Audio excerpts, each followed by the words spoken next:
Con. Let's go. All right, Shalom Akim. First and foremost, we want to give all the praise, glory, and honor to Yahweh, Ba'Hashem, Yahushai. Ba'Hashem, HaRechak Wadash. Double honor to the elder apostles of Great Millstone that taught us this truth. And greetings and salutations to all you sincere Akim, the hopeful elect, the tabernacle of David, that's out there giving your body as a living sacrifice. All right, preaching this gospel in sincerity and in truth. All right, basically, we're just gonna go with the spirit, and particularly we're gonna deal with Esau and his everlasting hostility and hatred towards Jacob. Yep.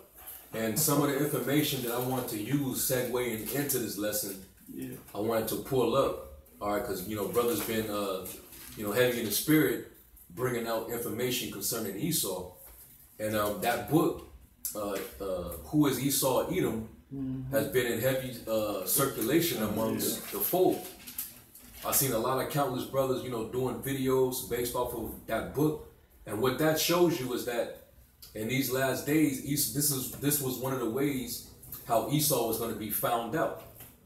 The scriptures tell you how are the things of Esau found. Matter of fact, give me that Obadiah. Somebody get Jeremiah 49 real quick. This is Obadiah. Obadiah 1 and 6. How are the things of Esau searched out? How are his hidden things sought up? Yeah, how are the things that Esau searched out? How are the hidden things sought up? But that's because the Most High put it in the spirit of these devils to expose themselves. And they put that information all in, the books.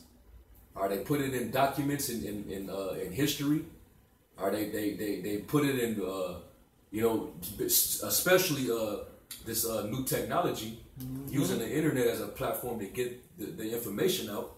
Yep. This is one of the biggest ways that this devil is being found out, man. You repented for making the internet, man. It was the straw that broke the camel's back, man.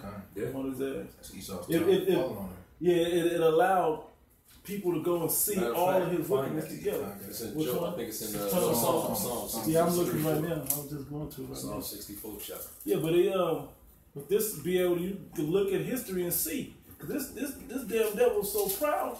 He was so proud. He put his fingerprint on everything. Yep. And I had a scoop, but I'm not gonna go. I'm gonna let these come out. It's just something I was thinking. I don't want to quote it, but it'll probably end up coming out later. I believe you read that in you finished that in Obadiah. No, you got Jeremiah. Jeremiah 49. I believe it's like around maybe 16.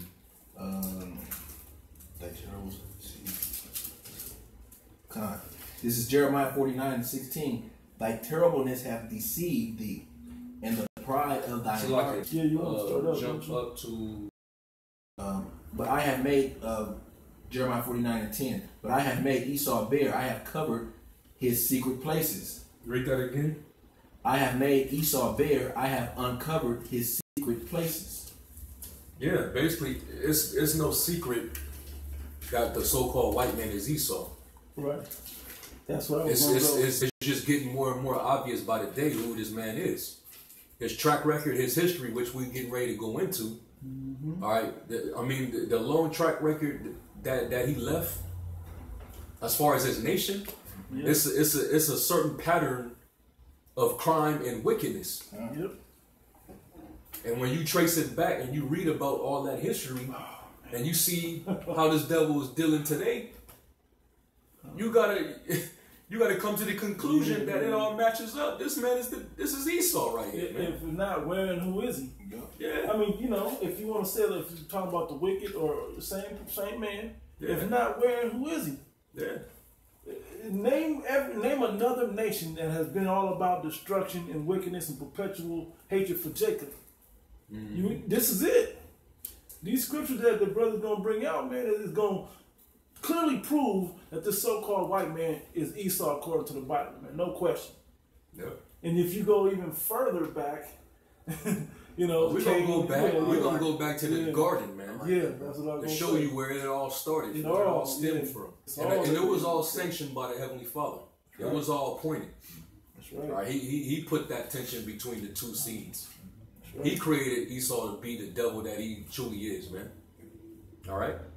But you know, in this lesson, we just gonna focus on all the different hostile activities and crimes and treachery that he committed against the apple of the Lord's eye.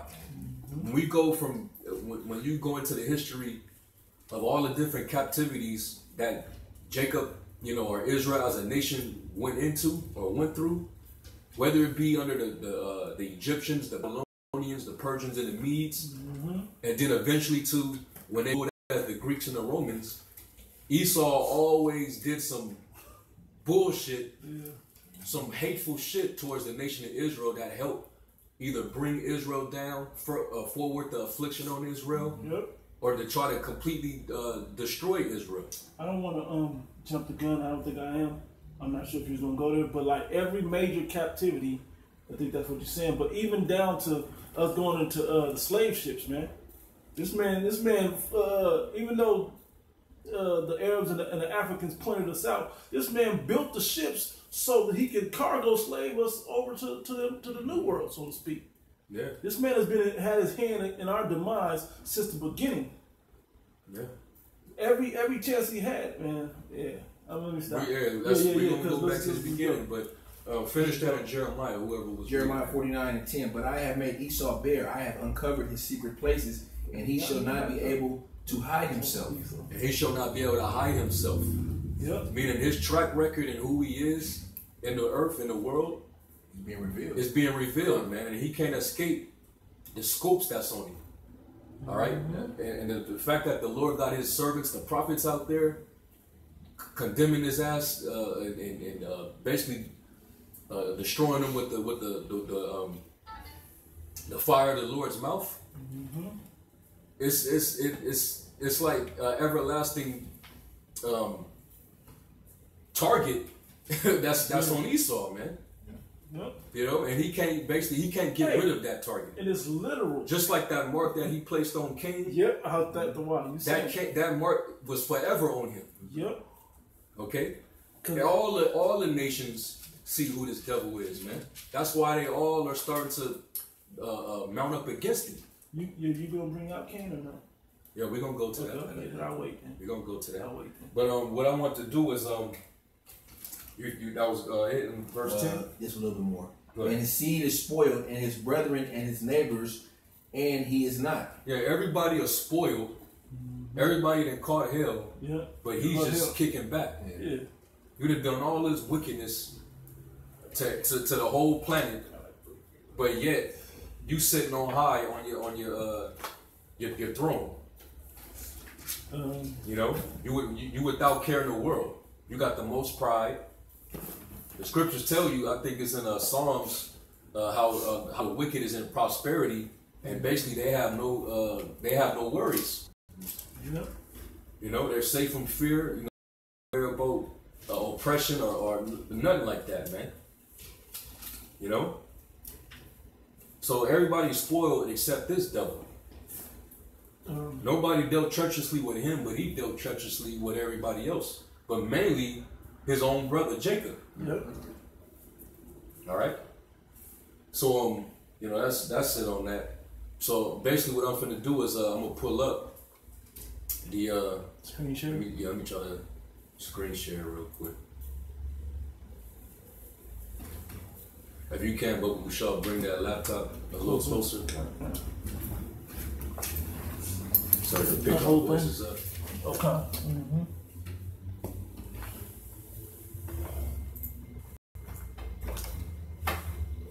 God. That's good. Yeah, that's a little more. Yeah. Bring it up a little more. God, that should be good. So you know, this is from that the book. That book. All right. Who wrote this who was book? Esau? Edom? Charles Wiseman. Right. All right. And he's a so-called Jew. Yeah, he's a so-called Jew. Spilling the beans, man. Time to fall apart himself. But what I'll say though, because you know Esau, him being a devil and him being a liar, Esau, even when he tells you the truth, you can't help but put lies in the mix. Because when you read, you know, certain information in this book, he even tries to insinuate that the Caucasians here in America are totally different from a Jew, and that basically the Edomites here in America they're the actual Israelites, and the so-called Jews are the Edomites. He said that. He says that he tried to say that the Christians that were getting persecuted were separate from Esau. That he's talking about throughout the whole book. Right.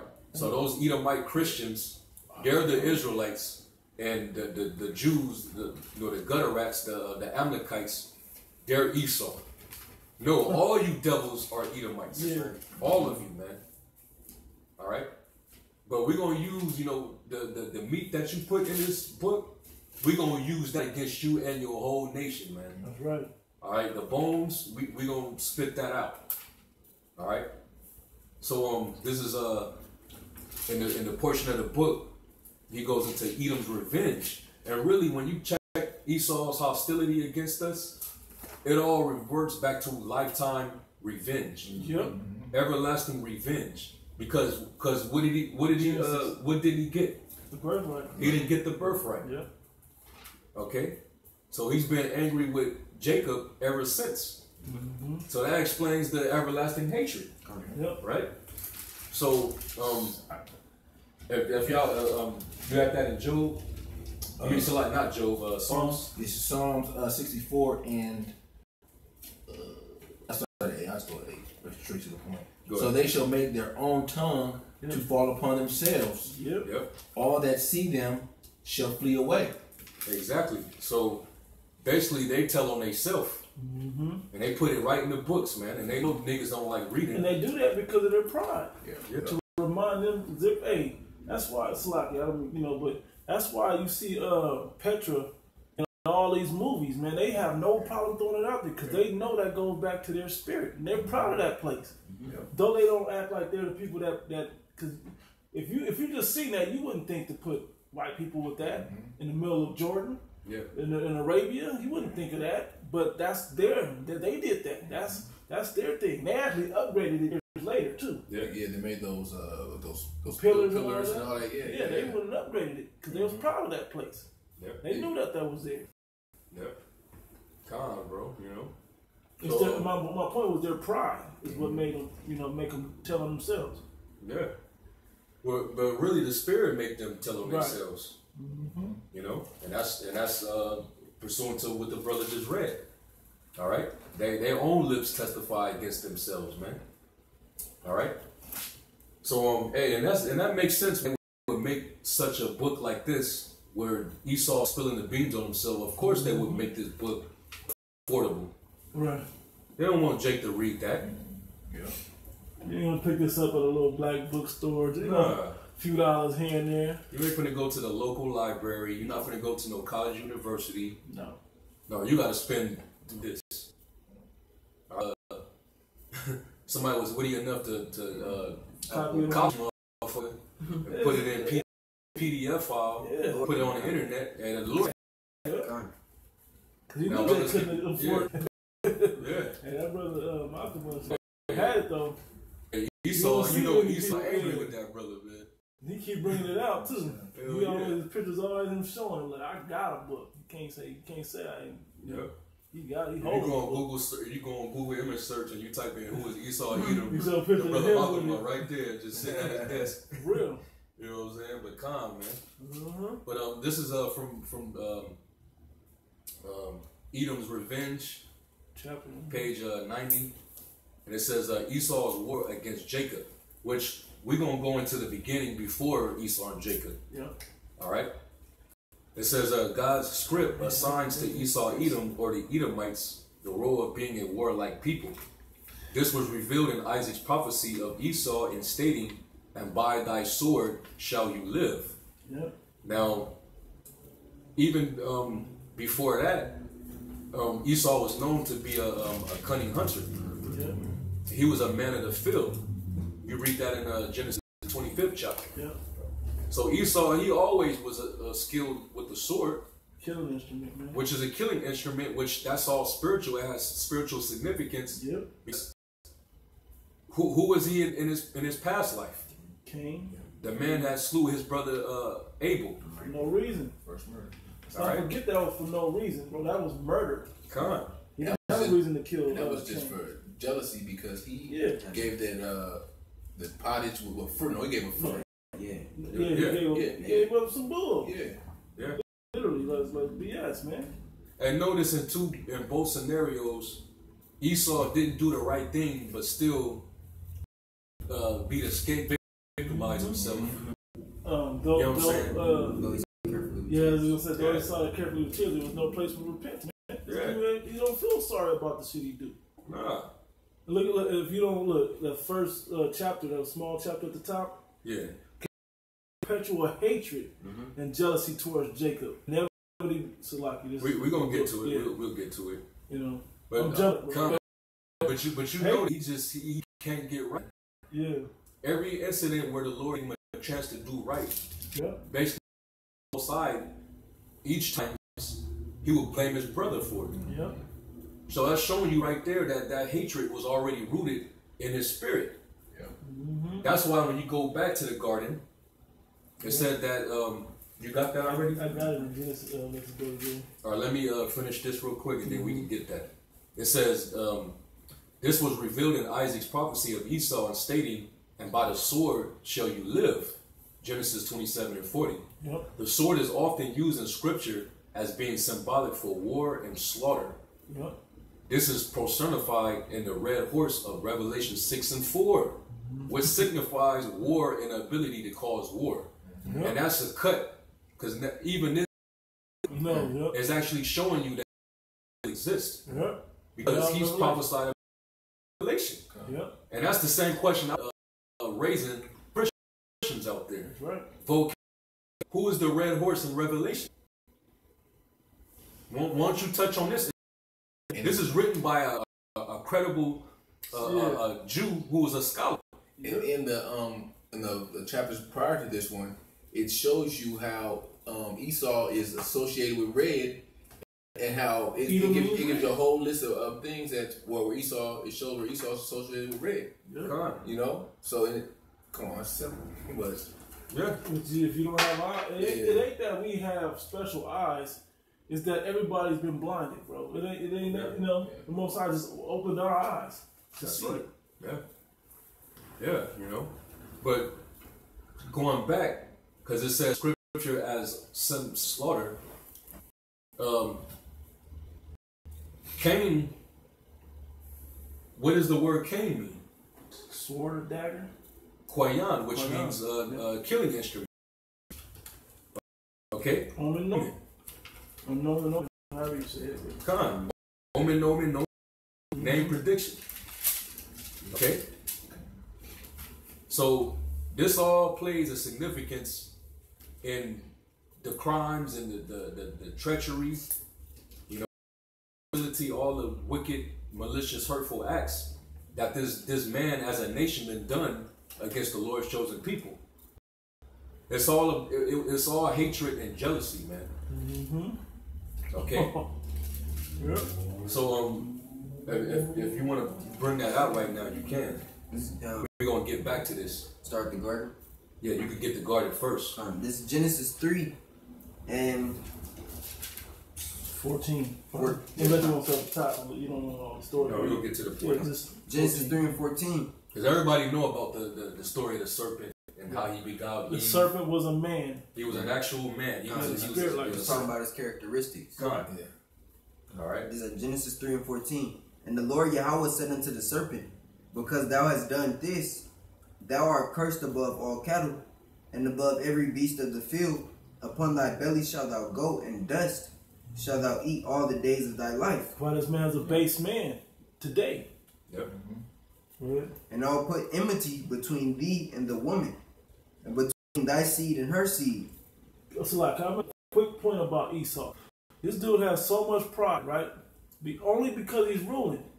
But every other civilization upon the planet has something up there, people in their culture. But this man, only thing he got is that he's on top, and he can create war and win wars.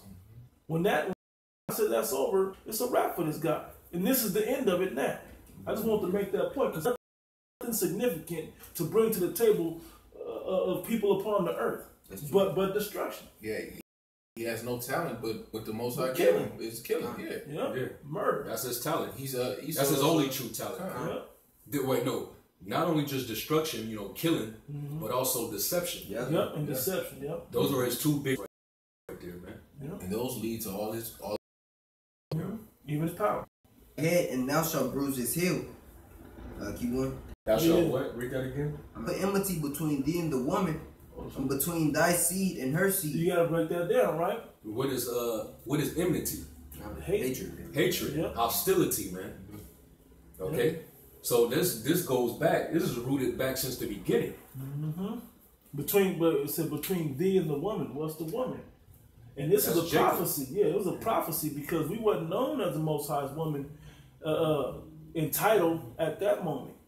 Because it was still the different classes of people upon the earth. And he hadn't chosen, at that point in time, he hadn't chosen a peculiar people or special people unto himself, or chosen people to himself. But the woman, like the brother said, he did in the spirit. The power. Were those that class was the people that he was going to choose. You're exactly right. But it wasn't formally played out yet. But it was still a prophecy. It was always that righteous vessel. Right. Yeah. And so he would always hate them. But he was also chosen as the children of the wicked at that time also. And then there were the children of men with the other nations. Yep. So these were already set up from the beginning by the Most High God through Yahweh Shai. Yep. You got it, bro. And I'll put enmity between thee and the woman, and between thy seed and her seed. And that's made it perpetual. Between the two seeds, that means forever with them two type of spirits, because through father line all down, from the garden all the way until now, you'll see how it continued like this. And the brothers believe you're going to run through this through the lesson. You got it, bro. It shall bruise thy head, and thou shalt bruise his heel. That's it, bro. That was it. That was it? Yep. As far as go over to the 4th chapter. Yep. Let's deal with Cain now. I'm right there. God, this is Genesis 4, and hey, and you know, and for those of you that's not in the know, hey man, we just gonna make it. We just gonna say it plain to you, and if you spiritual, you gonna receive it. If not, then hey, it's not for you. Yeah. The serpent, Cain and Esau is the same spirit. And Revelations will tell you that. Okay, it's the same spirit. Revelation 20th chapter. Get it? Revelation 20. Revelation 20, real quick. Yeah. This is all the same man. Yes, yeah. This is Revelation chapter 20, verse 2. Yeah, I'm gonna go straight to verse 2. It says, and he laid hold on the dragon, that old serpent, you know, call him a dragon, that old serpent from Genesis, which is the devil and Satan, and bound him 1,000 years. Boom. Yep. That precept alone ties him to all of them. Him to all those spirits, man, because that's the same spirit. Yep. Right? Esau, Cain, the serpent, Satan on earth, the devil. Yep. That's you so-called white people, man. You Caucasians, all right? Yep. The so-called Jew that's claiming to be us. Yep. All you devils, man. You all that's you. Okay. So go back to Cain. This Genesis 4 and 6. And the Lord said unto Cain, why art thou wroth? Because Cain brought Yahweh that fruit offering instead of an offering of a sacrificial offering. Yep. It says, why art thou wroth, and why is thy countenance fallen? So he basically asking Cain, what's wrong with you? Cain already knew what he did, and the Lord knew that Cain knew what he did. Because the spirit, the law was in our spirit back then. Yeah. And we knew to keep it, and Cain was supposed to be keeping it, but he didn't keep it. And so when he didn't get favor from the Most High God, he was wroth about it. Instead of being wroth with himself, he got wroth with his brother. You got it, bro. If thou doest well, shall not thou be accepted? Yeah, if you would have done something good, wouldn't you have been accepted just like your brother? I would have gave you the same respect I gave your brother. Yep. You gonna take it out on him for? Yep. And like you said, he does that. What you mad about? You the one doing the wickedness. Why are you angry? Esau's like always trying to. That's Esau's personality. Want to play the victim, man. Yeah. Why are you guys always talking about we're bad people? What about black on black? Yeah, right? Yeah, let us kill ourselves, right? You gotta join in. Yeah. You know? Yeah. Go ahead, brother. It says, if thou doest well, shall thou not be accepted? You should select it, bro. You might want to go back to the other thing. Oh, yeah. You know, just for And if sound thou purpose. doest not well, sin lieth at the door. Yeah, hold real quick. And Yeah. Just for back. sound purposes, I just thought about it. Yeah. Instead of struggling with that. I'm sure it's picking us up, but we'll go back to it. Since we're reading a bunch right now, if we like to read it, we'll just minimize it to that point, you know. Okay. All right, Con. Let me. All right, yeah, we back. Con. You got it, bro. All right, go ahead. This is back at 7. If thou doest well, shall thou not be accepted? And if thou doest not well, sin lieth at the door. Hold on. Quick pre. Jeremiah 13 and 23. Can the Ethiopian change his skin or the leopard spots? Then may you also do good that are accustomed to do evil. Yeah, that's Cain. Yeah, that's Esau. He can't change. As his spirit state was wicked from the beginning. In that scripture, he was a murderer from the beginning. Yeah. But he routinely was perpetuating wickedness and lies. He's the Most High hates. He's perpetuating that. But I mean, spoiler alert, he was created for that purpose. But he played it to a T though. Called him the hammer of the earth, right? Yeah. Babylon. Yeah. She's, he's a ruler of Babylon, so yeah, you could say that. But yeah. So we'll go back to Genesis 4 and 7. And if thou doest not well, sin lieth at the door. And unto thee shall be his desire, and thou shalt rule over him. And Cain talked with Abel his brother, and it came to pass, when they were in the field, that Cain rose and slew him. And the Lord said unto Cain, where is Abel thy brother? Not that the Most High didn't know, but he just wanted to see if the devil was going to tell the truth. lie. And he said, I know not, am I my brother's keeper? Back talk, lied and then compounded with back talk. Yeah. And he said, out of hatred. Yeah. That was totally out of hatred. And that was for the Most High. Yeah. Because he didn't get the blessing. Yeah. What did you call it a second ago? The honor. Yeah. You know? You got it, bro. and the Lord said unto Cain, where is Abel thy brother? And he said, I know not, am I my brother's keeper? Yeah, that was just like when you if you got a household, you got two sons being raised by their father, and because one father is basically commending one of his sons for doing the right thing for him, but the other one is being a total nigga, a reprobate, and the father's like, hey, like he's showing him more accolades. So the other son seeing that and saying like, why my father, giving me respect? Motherfucker, you the one cutting up.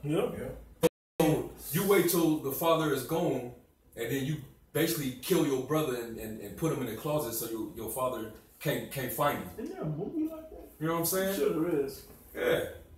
Oh, and what? The movie is a movie like that about the two kings. Well, it was twins. The Iron Man and the Iron Mask, I think is what it's called. That's what Jacob and Esau. But anyway, it's kind of like that. That same thing plays out in Gladiator too. When the son, he killed. Same dynamic. You're exactly right. Commodus was Esau and played the role of Esau. He tried to kill off Jacob so he could step into that role. Hey, all the best movies come from the scriptures, man. And all throughout all the history of Edomites kingdoms, like with the Ptolemaic Empire dynasty, the Seleucids, all these different rulers of Esau, going back to the Greeks and even in the Romans. You always had a history of sons rising up to kill their own father, or a brother killing a brother to step to get the throne. And I believe that happened with. Did it too. I believe that happened with in the Flavian dynasty. Where I believe they said Domitian had Vespasian killed so he can get emperor of Rome. Yeah. You know what I mean? When we did that Daniel 11, I think it had all that. Yeah, man. Yep. Yeah. A lot of them ruled up to kill their father or their brother, the firstborn that was going to get the throne, and then they assumed it after that. That's just that. That's the devil's MO. That's how they get down. Yeah. You know. I got a precept, if I may. Yeah, it'll be quick. Where did it go? Yeah, right here. This goes on Esau all day, but Ecclesiasticus chapter 12. Yeah, I'm gonna go straight to the point of 12. It says, "Set him not by thee, lest when he hath overthrown thee, he stand up in thy place. Yep. Neither let him sit at thy right hand, lest he seek to take thy seat." Hey, and when you think about it, this lifetime, everlasting crime of hatred and ill will towards Jacob was basically it's been about Esau replacing Jacob. Mm-hmm. Yeah. This is him fulfilling his fantasy of living out the birthright. Yeah. Him doing what he done to Israel, his brother Jacob. Yeah. That's what this been all about, man. And guess what? You're gonna pay for everything that you've done. That's right. You're gonna pay for it all, man. The Lord's gonna hold you. He said he's not gonna hold you guiltless, man. Right. Okay? Every last crime that you've ever done in existence, you're gonna be bound to those sins, man. That's right. And we're reading about just the beginning of what you did. We ain't even begin to go into the lesson early yet. All these different empires where Jacob went into slavery, and your role in helping them continue to be afflicted. That's right. All right. I got to read real quick. It's Genesis 27:41. And Esau hated Jacob because of the blessing wherewith his father blessed him. Mm-hmm. And Esau said in his heart, "The days of mourning for my father are at hand. Then I will sleep my brother Jacob." And that was that Cain in him, speaking. And that's what Esau's been doing ever since. Yep. Yep. Yeah, so go back to that, bro. We're going to hit back at that information. It's Genesis 4 and 10. And he said, "What hast thou done? The voice of thy brother's blood crieth unto me from the ground. And now art thou cursed from the earth, which hath opened her mouth to receive thy brother's blood from thy hand. When thou tillest the ground, it shall not henceforth yield unto thee her strength." And that's why the earth, that's why a grape is, is real small. That's why this man ain't got famines all through his own country, the lands where he rule at. The earth isn't giving forth the fullness of the fruit from it, because this man is a damn devil. He's not keeping no land Sabbaths. He's not doing nothing. He's outside the temple, outside of the wisdom and righteousness of the Most High God. God, that's why they're GMOs, because he can't reap the benefits of the land. Yeah. It says, "A fugitive and a vagabond shall thou be in the earth." Whoa.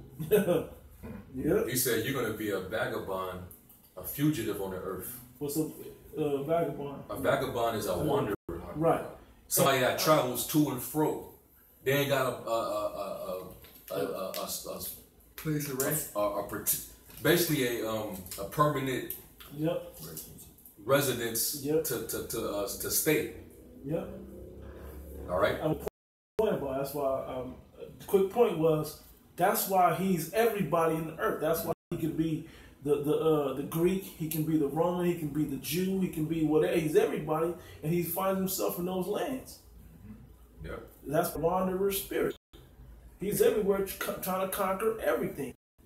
And in that same book, it says that Esau, after he's finished dealing with a certain land, after it's all run down, he go to the next. He go to the next. Yeah. It's the same thing in America, man. Look where Jacob's living. All those places that Jacob's living, those rundown places, that's where Esau used to stay. Yep. Yep. And then also that when the Lord said that he would be a vagabond in the earth, that's the same characteristic of the spiritual demon Satan. Because when you read Job, when comest thou, he said, running to and fro throughout the earth, up and down in it. Yep. So he's traveling all over the world. Just down somewhere. He can't sleep unless he has done some wickedness, seeing who he may devour, or seeking who he So that's how you tie Esau in with the serpent, with the devil, with Satan. This is all the same man right here. All right? And just like how the Most High operates through Israel, because we're the sons of the Most High, they're the sons of Satan. So Satan operates through the Edomites. Yep. Okay. And Satan works for the Most High God. Con. Let's not act like it's God and they on two levels and the devil got the advantage this day. Nah, it ain't like that, man. No, the Most High created two opposing forces, man. Yep. But both forces obey His majesty. Yep. All right. So you can go back. Yep. So like a little one. That was it. Is there one more verse or that's it? Yeah, verse 14. Come. It's 13. And Cain said unto Yahweh, my punishment is greater than I can bear. Mm-hmm. Behold. Hey, I gotta bring it up. Why? Because that punishment that he don't have nowhere to stay for. And two, he gave him that mark. What was the mark? Okay. Go ahead. And behold, thou hast driven me out this day from the face of the earth. Mm-hmm. And from thy face shall I be hid, and I shall be a fugitive and vagabond in the earth. Mm-hmm. And it shall come to pass that everyone that findeth me shall slay me. Why? Because he took his pigment. And out on the planet with this motherfucker red or translucent or, lacking pigment, what the fuck is this shit? We gotta kill this damn thing. And that's what it was. That was the issue. That's why I said more than he can bear. I can't be comfortable. Nobody that see me gonna try to get rid of me. That's what I would do. And that mark was like it was a physical mark, but it was also spiritual too, because that mark was like an ensign on how to basically figure out who Esau is in the last days. Mm-hmm. That would be the indicator, that particular mark. Yep. And everybody is starting to see the common ground with this devil. There's something ain't right about these leprous red devils. Yep. Straight up, man. Mm-hmm. You got guys that's trying to say Esau ain't the white man. If Esau is the white man, then why is it that he was able to stay his complexion after mating with the Canaanite women, women of color? Mm-hmm. Well, the Most High can do what he wants. Yep.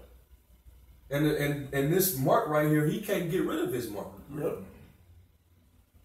Okay. That mark was for, like you said, an ensign to perpetually through time. This particular mark was just like the mark. Well, I wouldn't say it's. I'm not going to call it a mark, but basically, if brothers are familiar with the story of Naaman, when you read 2 Kings, the 5th chapter, it was a Syrian king who was he was cursed with leprosy, and Prophet Elijah. Basically, he had a miracle done where he sent them to the Jordan River, and he told him to basically dip himself 7 times into the river. And once he came out of that river, he would become cleansed, which that was spiritual in itself. Yep. Right? Because where was the baptism? In the Jordan. In River Jordan. Yep. But this is going way back to the time of Elijah, which was John the Baptist and the reincarnation. Right. See that? Yeah. But anyway, let's digress. But because he had a servant, I believe his name was Gehazi, and when the king basically got healed of the plague, and he wanted to show his respects to the prophet, and basically Elijah didn't want nothing from him. You know what I'm saying? He just told him, hey, whoopie whoop. You know what I'm saying? Elijah, he was, but his servant went behind Elijah's back when Elijah told him, hey, don't try to go to him and try to ask of taking gifts and taking taking oxen and taking this and that from him. If he tried to give it to you, nah, man, show some hospitality. Yeah. But he went behind Elijah's back and was like, yeah, so what's up with that? What's up with some of the some gold and some oxen and whatever it is that he gets. And because when he went back to Elijah, and Elijah found that out, he was able to see it. He said that curse that was on it's gonna be on you and your seed forever. Yep. And you know what that was? Jake, he was a Jake. Yep. So if you one of them albino Jakes that's out there right now, he might be at the line of Gehazi. Yep. Okay. So no different than if the Lord can do that with a seed, why can't he do that with the mark of Cain? He did it what's his name? His hand. Moses' hand. Like he can do what he wants. He turned his sister. Yeah, Miriam. And when he put his hand into his bosom and pulled it out.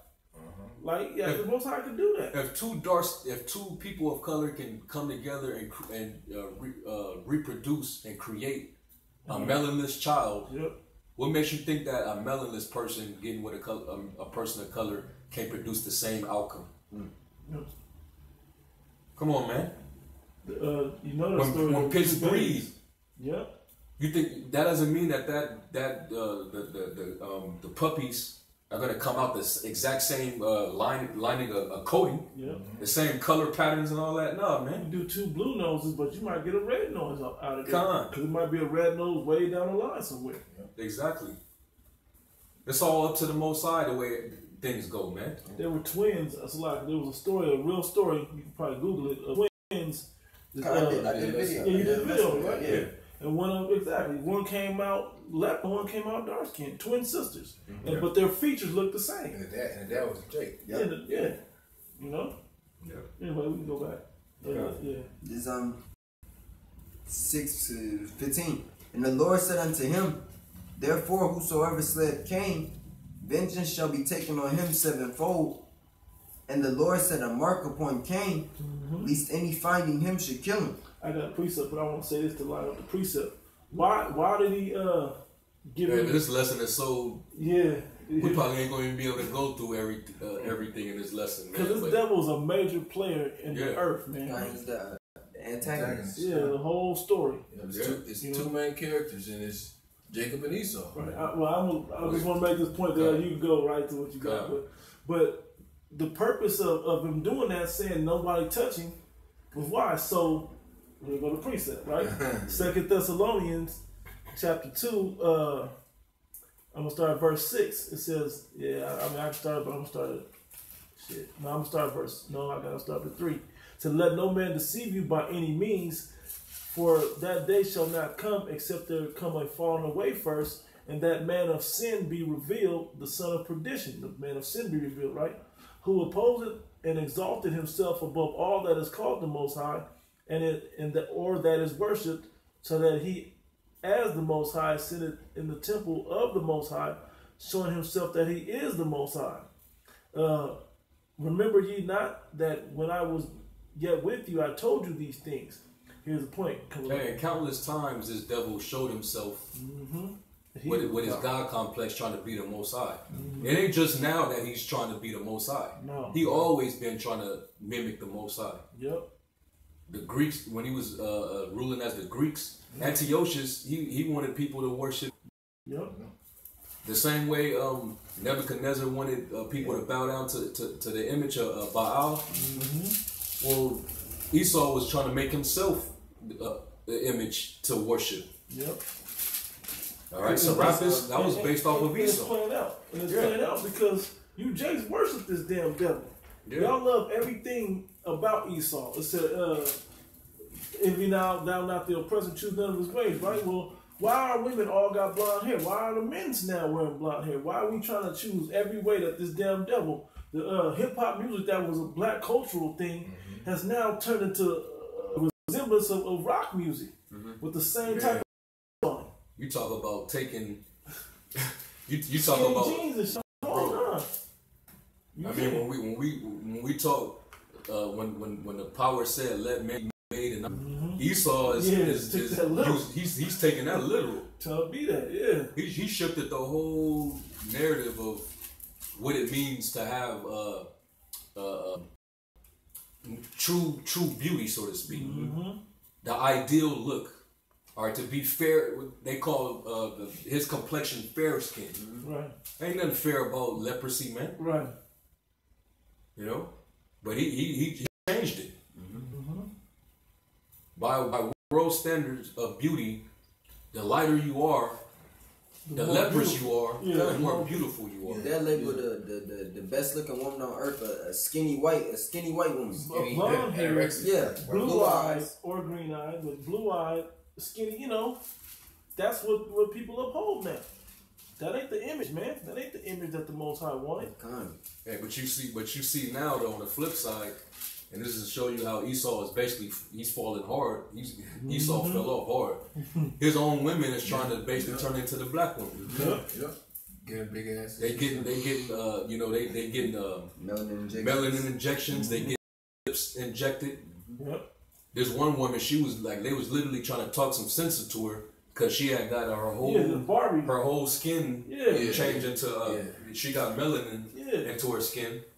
But the guy was Why she keep the blonde hair though?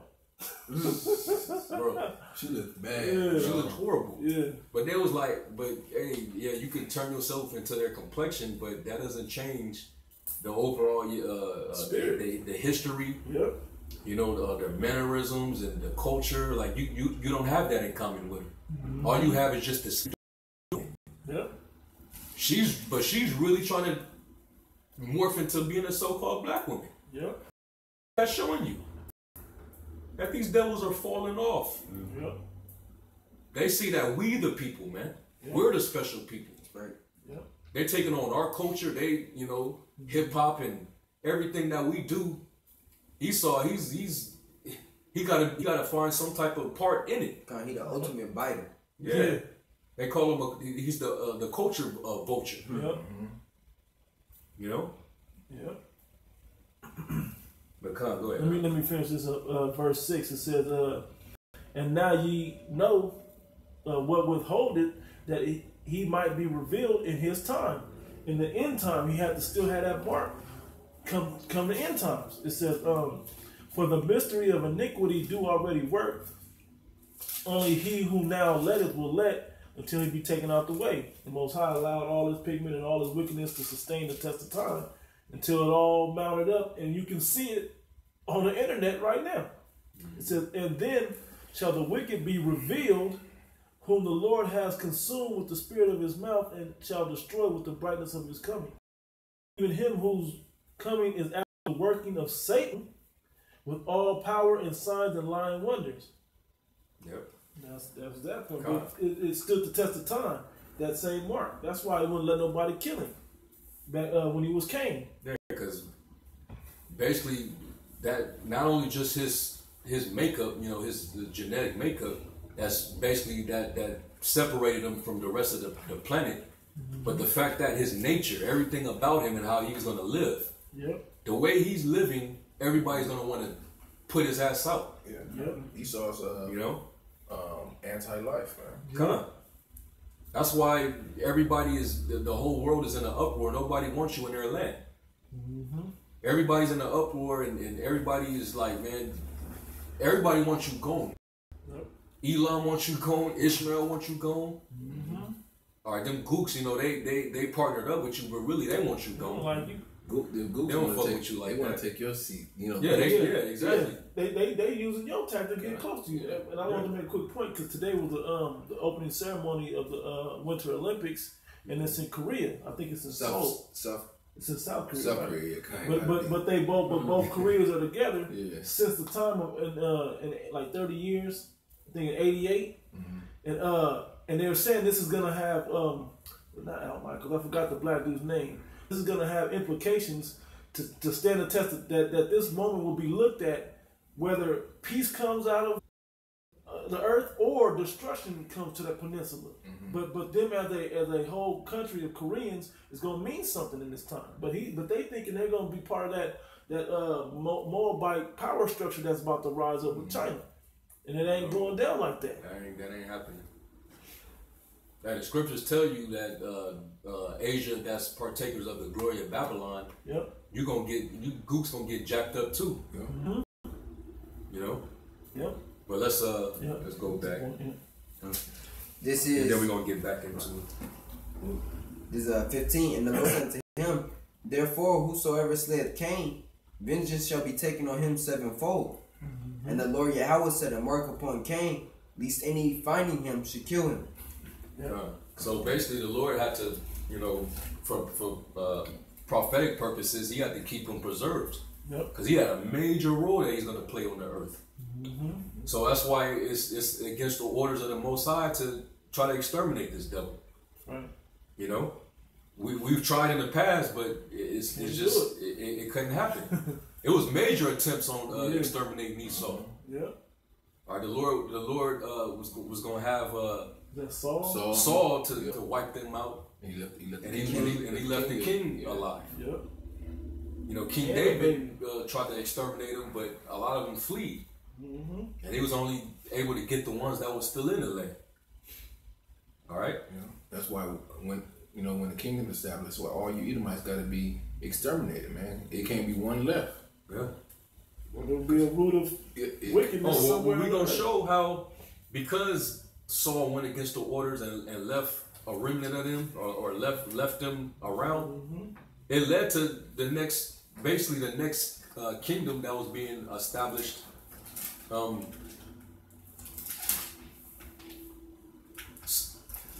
what was that, man?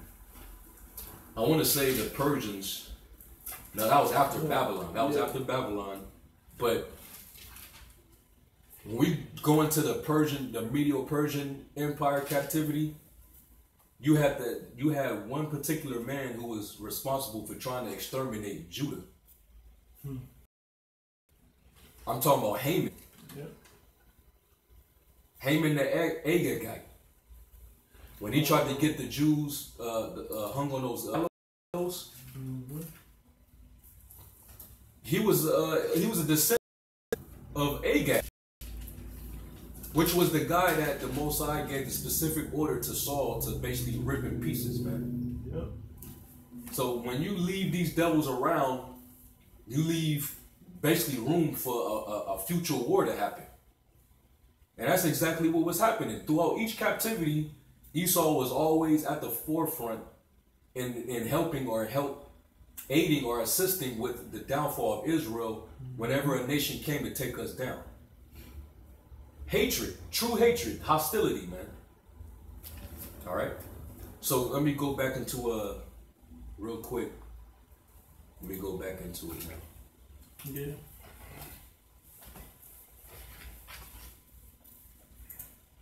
There's so much dirt on this devil, man. You can't. It's just as much dirt on this devil as miracles of Yahweh. Like the scriptures say, his wickedness has reached the heavens. Yeah, man.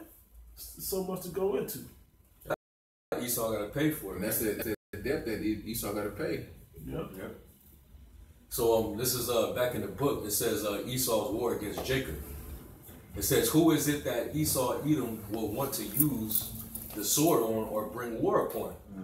The one he hates and desires to take revenge on. That being Jacob, Israel.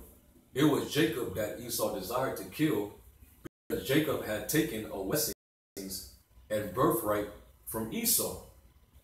All right, and then it goes into Genesis the 27th chapter, which you quoted it. Basically Esau was angry because planted Esau for the birthright, and ever since it reignited what was already in him. That hostility, that spirit of hatred was already in Esau, but it had to be brought out of him with that event. You know what I mean? It brought that total Cain spirit out of him. To see that he lost his birthright. Esau could have that L, but that fury and rage is built in his spirit. Yeah. So he couldn't help himself but to want to slay his brother Jacob. Come. And he, like I said, he's been doing it ever since. Yeah, man. So finishing off, it says as Esau hated Jacob because of the blessing wherewith his father blessed him, and Esau said in his heart, the days of mourning my father are at hand, then will I slay my brother Jacob. And on top of that, he was just blessed with the sword. So that means that, hey, I'm gonna bring war to this dude. Basically, that seed, the enmity between thy seed and the woman, that was all encapsulated in this statement. All right. Then will I slay my brother Jacob, and that's what it's been about ever since. It says Esau's loss of both his birthright and blessings to Jacob became the basis of a plot to kill his brother. At one time, Esau told his son to take the sword in thy hand and pursue Jacob, and lurk for him and slay him with thy sword. And then he starts to he go into the book of Joshua, which I would advise no brother. You know, this is all bones right here. Right. All right. We're not gonna go into that. Whether that's true or not, we don't need that for salvation. Yeah, that's, you know, this can't be proven that this is the actual book. All right. But let's deal with the scriptures though. Genesis 32:11. On hearing of Jacob's arrival, Esau raised 400 armed men to fight against Jacob, but the Lord put fear and kindness towards Jacob in the hearts of Esau and his men. All right, which, you know, that's something else. Yeah. Right. But basically, ever since then, you'll see that throughout history, every captivity, major captivity that Jacob went into as a nation, Esau would always be the one that helped aid those nations in bringing us down. Yeah. And that goes back to his hatred, all right, his jealousy. So go from there. Let's deal with when the first encounter was, which he's quoting it right here, but we can go to Exodus. Let's deal with the Egyptian captivity. Exodus the 17th chapter, because this was basically the first family that Israel went into war with right after the Lord delivering us out of the hand of Pharaoh and the Egyptians. Right when the Lord made his first deliverance of Israel, you know, from their captors, their enemies, the first nation we ended up going to war with was them goddamn bastards, man. Yeah, good rat bastards. All right. So get Exodus 17. Start at the top, or I think it's you could start around 7. Yeah, you can start like around 6, 7. I started at 6. It's Exodus 17:6. Behold, I will stand before thee there upon the rock in Horeb, and thou shalt smite the rock, and there shall come out water of it, and that the people shall drink. And Moses did so in the sight of the elders of Israel. And he came, and he called the name of the place Massah. And because of the chiding of the children of Israel, and because they tempted the Lord, saying, "Is the Lord among us or not?" Then he fought with Israel in Rephidim.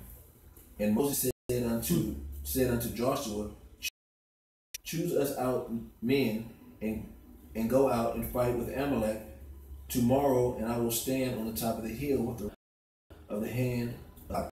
rod of the Most High in my hand." So Joshua did as Moses had said to him, and he fought with Amalek. And Moses, Aaron, and Hur went up on the top of the hill. And it came to pass, when Moses held up his hand, that Israel prevailed, and when he let down his hand, Amalek prevailed. Yeah. So basically, you know, we got into it with them, and we went to war, and Esau can't focus on a warrior tip. Nope.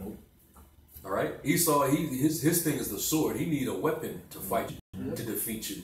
If he doesn't have that in his hand, he's not going to win that fight. Especially with Jacob, because when they were born, it was already said that one people shall win the other. Yep.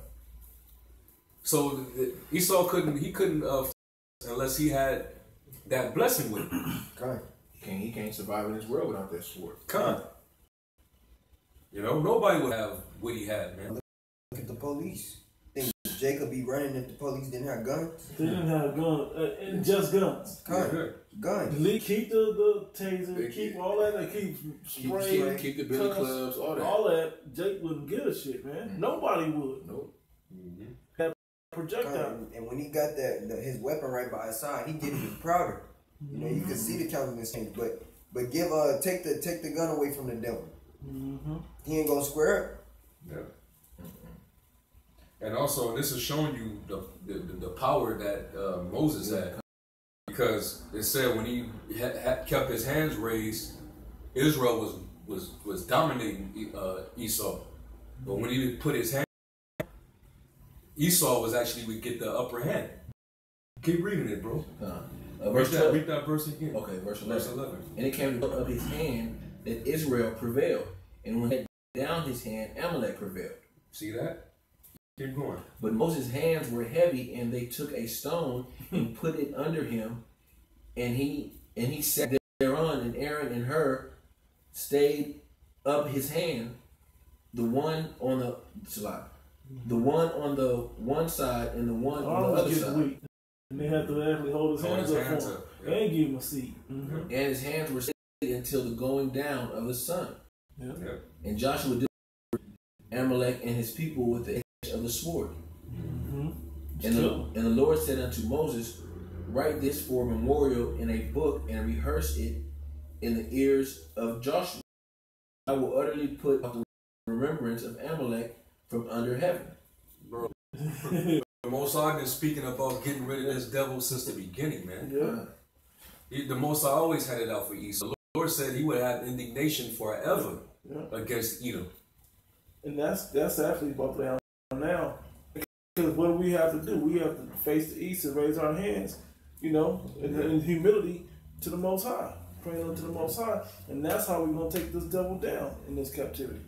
Yeah. Not because we raised up in arms or with the sword against him, but because we turned to the Heavenly Father, which Moses signified us doing that. Yeah. And it says talking about the next verse. Yeah, keep going. Okay, verse 15. Moses built an altar and called the name of it Yahweh. For he said, because the Lord has sworn that the Lord will have war with Amalek for generation to generation. God. So he said, we're going to have war with Amalek from generation to generation. Fulfilling Genesis. Come on, man. I'm going to have enmity with the woman forever. Enmity between the woman and the woman. Mm-hmm. Come on, man. Esau's hatred is perpetual. Yeah. Okay? It's perpetual. Somebody was sitting on it. I can hold it. This is Ezekiel 35:5.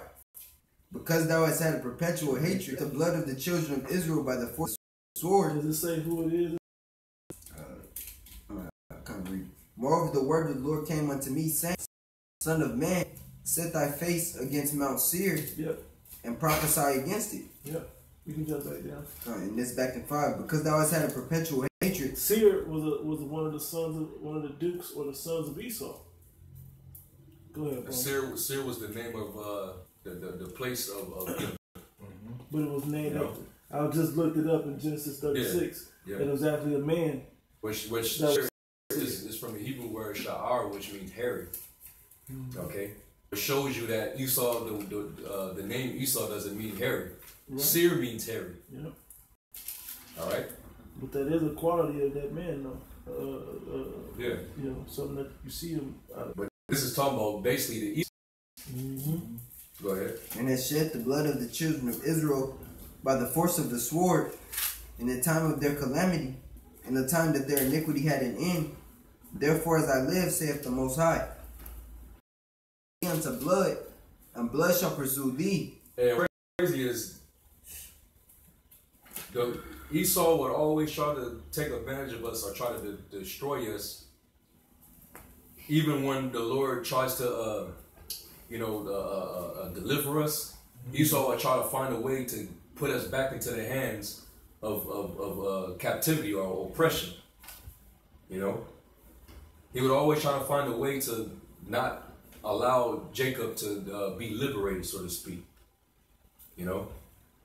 Basically, I want to make these guys miserable for forever. Go ahead. Just like he did here in Egypt. We just came from a long ass captivity, man. Over 400 years in a strange land. And as soon as we get delivered from it, you want to wage war with us, man? You really want to help us go right back? So we just basically showed you right out of the Egyptian captivity, this is the first man that want to put hell on us after our deliverance. So he's always there. He always played a role in hostility and trying to keep us afflicted and destroyed, man. All right, so at the end of the Egyptian captivity, you find this devil here. Let's go to the Babylonian captivity. Let's go to second. I believe it's second. Can I do a real quick precept? Yeah, go ahead. Quick one. Sirach chapter 12, verse 17. Matter of fact, verse 16. An enemy speaketh sweetly with his lips, but in his heart he imagines how to throw thee into a pit. He will weep with his eyes, but if he find opportunity, he will not be satisfied with blood. If that's one of his tactics, right? It says deception. Verse 17, the point says, if adversity come upon thee, thou shalt find him there first. And though he pretend to help thee, shall he undermine thee. The point I brought that is whenever first thing we ain't even got out of Egypt good, this dude is there to bring hell on us. We got to go to war with him. Anytime that there's an opportunity for this man to try to take us down, like the brother's making a point of, he's right there. You're going to find him there first at the door, trying to get us.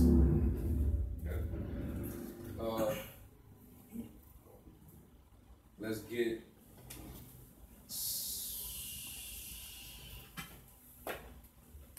Where's it at, man? It's in Chronicles. Basically, when Nebuchadnezzar took us down. Let me see real quick.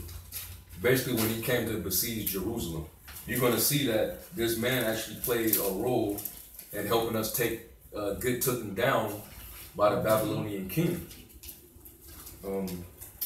Where's it at, man?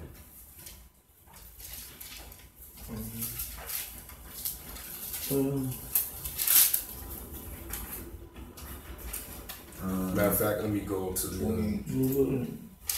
new letter real quick.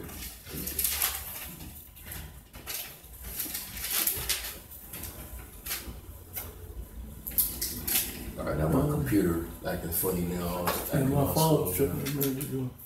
Alright, let me go use my phone then. Yes, we're about to go into captivity. Yeah, we're not going to. I think I know where. It's in Second Chronicles, right? Yeah.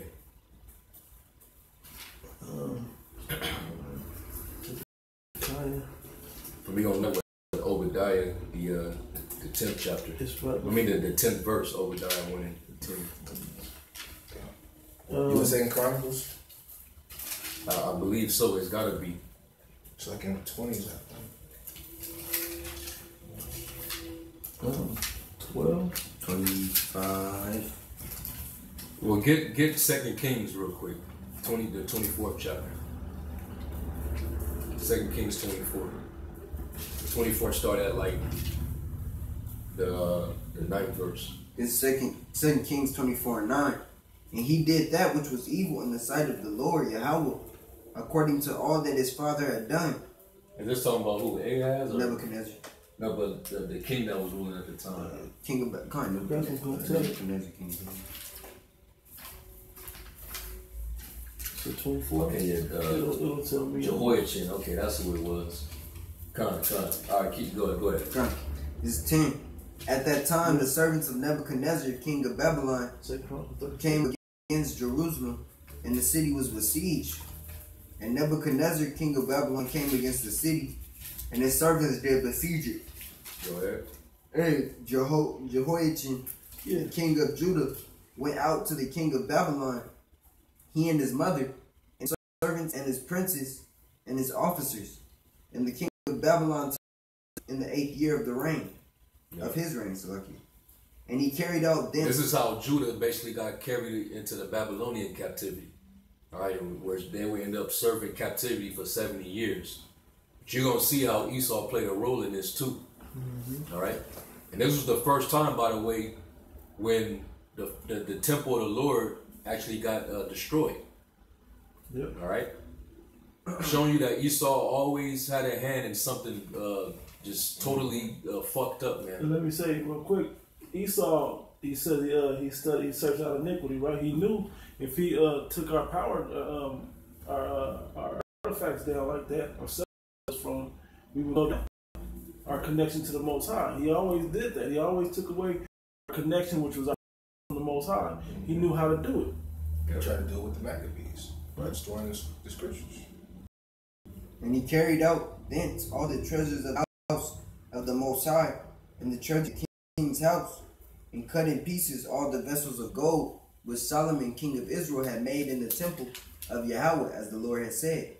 Yep. And he carried away all Jerusalem, and all princes, and all the mighty men of valor, even 10,000 captives, and all the craftsmen and smiths. None remained, save the poor sort of the people of the land. Go ahead. And he carried Babylon, and the king's mother, and the king's wives, and his officers, and the mighty of the land. Those carried he into captivity from Jerusalem to Babylon. And all the men of might, even 7,000, and craftsmen, and smiths 1,000, all that were strong and apt for war. Even them the king of Babylon brought captive to Babylon. Now go from there to Obadiah 1 and 10. Now this is Obadiah 1 and 10. For thy violence against thy brother Jacob, shame shall cover thee, and thou shalt be cut off forever. Go ahead. In the day that thou stoodest on the other side, in the day that the strangers carried away captive his forces. And we just read about that.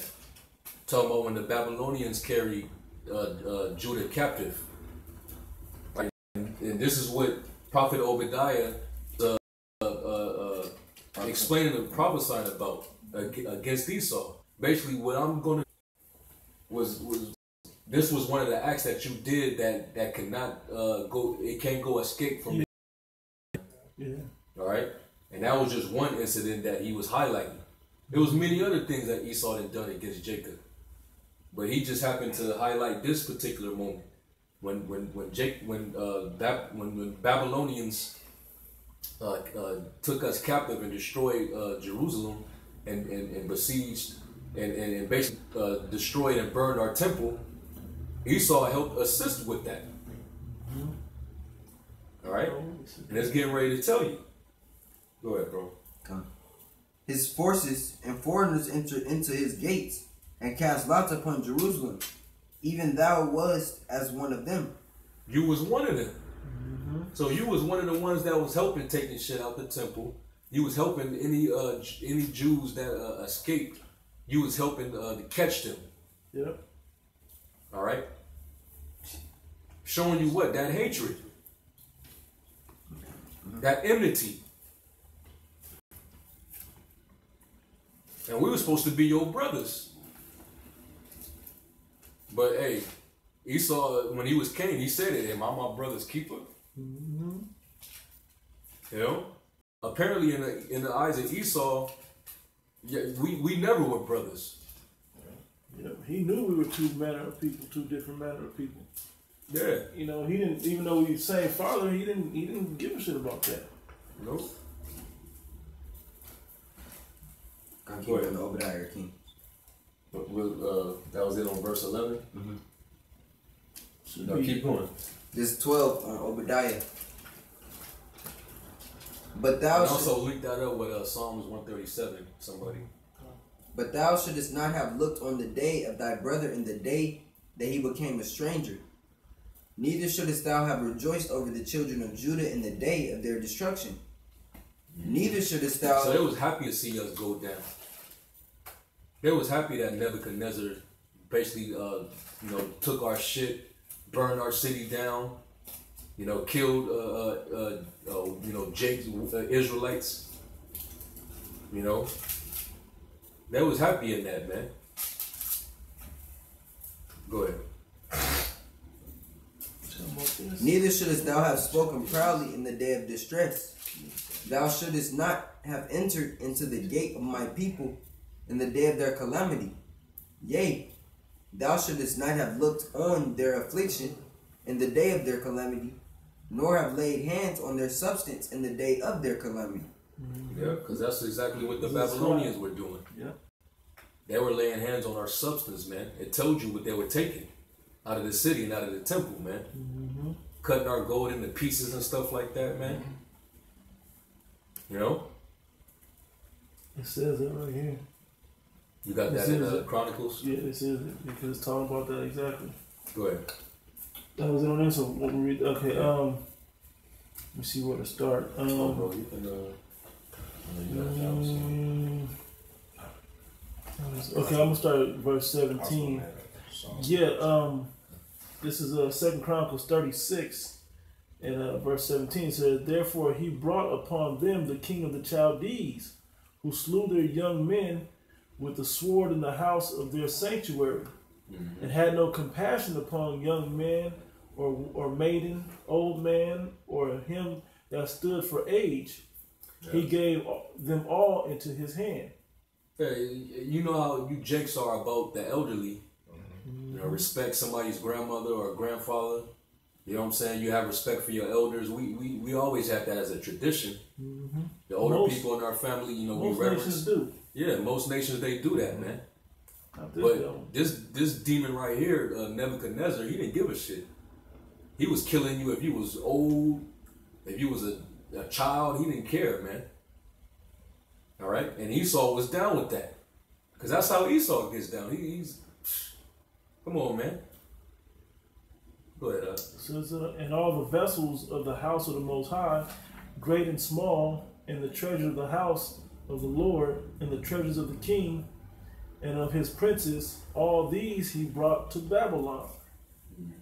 And they burnt the house of the Most High, and brake down the wall of Jerusalem, and burnt all the palaces thereof with fire, and destroyed all the goodly vessels thereof. Yep. And them that had escaped from the sword, escaped from the sword, carried he away to Babylon, where they were servants to him and his sons until the reign of the kingdom of Persia." Yeah, and how people that were escaping, how was he catching up to them and killing them? Esau was helping them get caught. When you read in the history, Esau was helping them get caught, man, to get put to death. I know exactly what you. All right, and that's why when we read Psalms 137, it says how Esau was saying, "Raise it, raise it." Yeah, go ahead. Psalms 137:7. "Remember, O Yahweh, the children of Edom in the day of Jerusalem, who said, raise it, even to the foundation thereof. O daughter of Babylon, who art to be destroyed. Happy shall he be that not Babylon, daughter of Babylon. God. The difference. Yep. O daughter of Babylon, who art to be destroyed. Happy shall he be that rewardeth thee as thou hast served us." All right, bro, you say. All right, go on. Oh, go ahead. O daughter of Babylon, who art to be destroyed. Happy shall he be that rewardeth thee as thou hast served us. Yep. So it says, "Remember, O Lord." So basically, hey, remember this. Keep this in memory. Keep this as a memorial. What these devils did to us when the Babylonians came down on us. And also, this scripture, King David was prophesying, because not only did this happen, futuristically in prophecy, Babylon the Great is being ran by who? So-called white man. Edom. Yep. This is the last empire of the earth, which is destined to go down. Esau happens to be over the power seat of Babylon. As the daughter of Babylon. Khan. And that's why when you read about Esau's destruction all throughout the prophets, it's synonymous with Babylon's destruction. Why is it that the Lord over and over shows you that the same destruction of Babylon being destroyed, like basically what that land of Babylon is going to be uninhabited forever? He says the same thing about Edom. Can I tie that in right quick with this saying? Because what does Babylon mean? Or from the Hebrew word Babal means confusion. To tell a lie, you got to have somebody confused, or the lie itself will be confusing. Well, that's what this man does when he tells his lies and he deceives. That's what he does, and that he liked that tactic because people are gonna believe his lie because they're confused and they don't know. Yeah. So really, when you read this, you link Esau with Babylon. He was linked with ancient Babylon, and he's now the new ruler, the new ruler of Mystery Babylon. Okay? So when America gets destroyed, Esau's empire is going to be destroyed. All right? So based off of what he did in ancient Babylon, that's a memorial. So this Mystery Babylon is going to be what? Left for a memorial. Because Esau shed the blood of the saints in this Babylon for hundreds of years. All right? So Esau is going to get dealt with, man. He's going to get destroyed. That's why America is going to be destroyed, man. All right? That's it on that, bro. Go from there to real quick. Let's go to Esther. So we just showed you what he did when we came out of Egypt, and then we just showed you what he did in the Babylonian captivity. His role against us in the Babylonian captivity, lifetime, everlasting lifetime of crime against Jacob, man. All right. Esther, the 3rd chapter.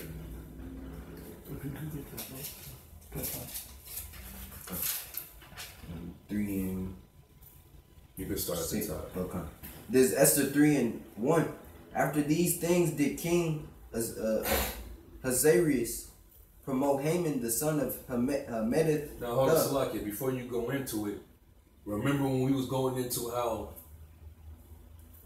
Saul, the Most High gave the commandment for Saul to destroy that Agag, who was an Amalekite? Well, Haman right here, he's a Agagite. So he's an Edomite. This is one of the descendants of Agag. And this is what happens if you leave Edomites breathing. Somewhere down the line, when they keep breathing, there's going to be a child somewhere in that family tree that's going to incite a war against Israel. All right? This is what it means by your seed and thy seed. Your children going to be beefing for life. Yep. Back from Genesis, man. Back from Genesis, man. Y'all going to be beefing for life. Your grandkids and then they grandkids and then they grandkids. Y'all going to be enemies, man. Adversaries continually. All right? So we're all the way in the Medo-Persian captivity. When Xerxes was a king. Esau still trying to destroy us. Okay? Go ahead, bro. After these things did King Ahasuerus promote Haman, the son of Hammedatha, the Agagite, and advanced him and set his seat above all the princes that were with him. And all the king's servants that were in the king's gate bowed and reverenced Haman, for the king had so command concerning him. But Mordecai bowed not, nor did reverence him, nor did him reverence like him. Then the king's servants, which were in the king's gate, said unto Mordecai, Why transgresseth thou the king's commandment? Now it came to pass, when they spake daily unto him, and he hearkened not unto them, that they told Haman to see whether Mordecai's matters would stand. For he had told them that he was a Jew. And when Haman saw that Mordecai bowed not, nor did him reverence, then was Haman full of wrath. It's so like a damn Edomite, man. God. If you don't get his way, if you don't bow down to him and show you respect to this devil, man, if you don't honor my flag, if you don't do this, you don't do that, you know what I mean? He gets infuriated. All right? This man wants you to worship him like he's God. Yeah. The Most High does that. Con. You know? That's how he gets down. Go back, bro. Okay. This is Esther 3:6. And he thought scorn to lay hands on Mordecai alone, for they had showed him the people of Mordecai, Wherefore Haman sought to destroy all the Jews that were throughout the whole kingdom of Ahasuerus, even the people of Mordecai. So this devil wanted to exterminate Judah. Yeah. All right. He wanted us gone. All right. And when you read this, for you brothers that read Esther, you go into it. This man was real crafty, man. He was really trying to get Xerxes, which in here is he's known as Ahasuerus. He was trying to get all the Jews hung on gallows, man. And he was being a damn devil. He was being a deceiver, acting like the Jews sought to basically raise up against the king. But because of the Lord working with Esther, Queen Esther, and her uncle Mordecai, his plan was unsuccessful, and he got found out, and he ended up getting hung on them gallows by the order of King Ahasuerus, which was Xerxes. All right, that's why that's the only solution to this cancer is to put it out. That's why it makes sense why just reading this history, it was never nothing good. It was never no peace between us. So why should we be trying to extend our hand to Esau now? Yeah. Why should we be saying the Most High loves everybody, Esau can make it, Esau can be saved, but just thousands of years ago when you was enslaved under the Persians, you had Edomites trying to exterminate you. Yeah. And that wasn't the only time. But by the way, if I could tie it in, these same Edomite Christians that you're trying to save are the same ones that vote for power of execution, stand your ground, and so on and so forth by these cops and different Edomites to be able to shoot you down. NRA, Edomites, and whoever else. Yep. That push these laws into effect that they'll let one or two jakes get off or one or two jakes play the other side, but rarely. But when it's an Edomite, the majority get off. There's the same people that you're trying to say that still haven't forgot that they hate you and that they all right with you being killed and dying. Still want to perpetuate that deep in their spirit, even if their tongue. That's why I read it earlier. Even though he will weep with his eyes, but he ain't really with that, man. He's with destroying you. He's waiting on an opportunity. Yeah, keep going. In the first month, that is, the month in the 12th year of King Ahasuerus, they cast pur, that is the lot, before Haman, and from month to month, which is Purim. But based around the center of this shit going on, the Lord established a feast behind it, man. Purim, that's a lie. All right, go ahead. From day to day and from month to month, to the 12th month, that is the month Adar. Haman said unto King Ahasuerus, there is a certain people scattered abroad and dispersed in all the provinces of the kingdom, and their laws are diverse from all people. Neither keep they the king's laws. Therefore it is not for the king's profit to suffer them. If it please the king, when that he was saying it's a difference there. You could tell the difference because Israel has always been a holy people unto the Lord power. It says, neither keep the king's laws. Therefore it is not for the king's profit to suffer them. If it please the king, let it be written that they may be destroyed. And I will pay 10,000 talents of silver to the hands of those that have the charge of the business to bring it into the king's treasuries. And what kept the king appeased, and what kept him from doing what Haman intended to happen to Judah, it was a fact that he had so much adoration for Esther, pleasing to him, off of her beauty, how beautiful that woman was. That's what kept a lot together, man. Yeah.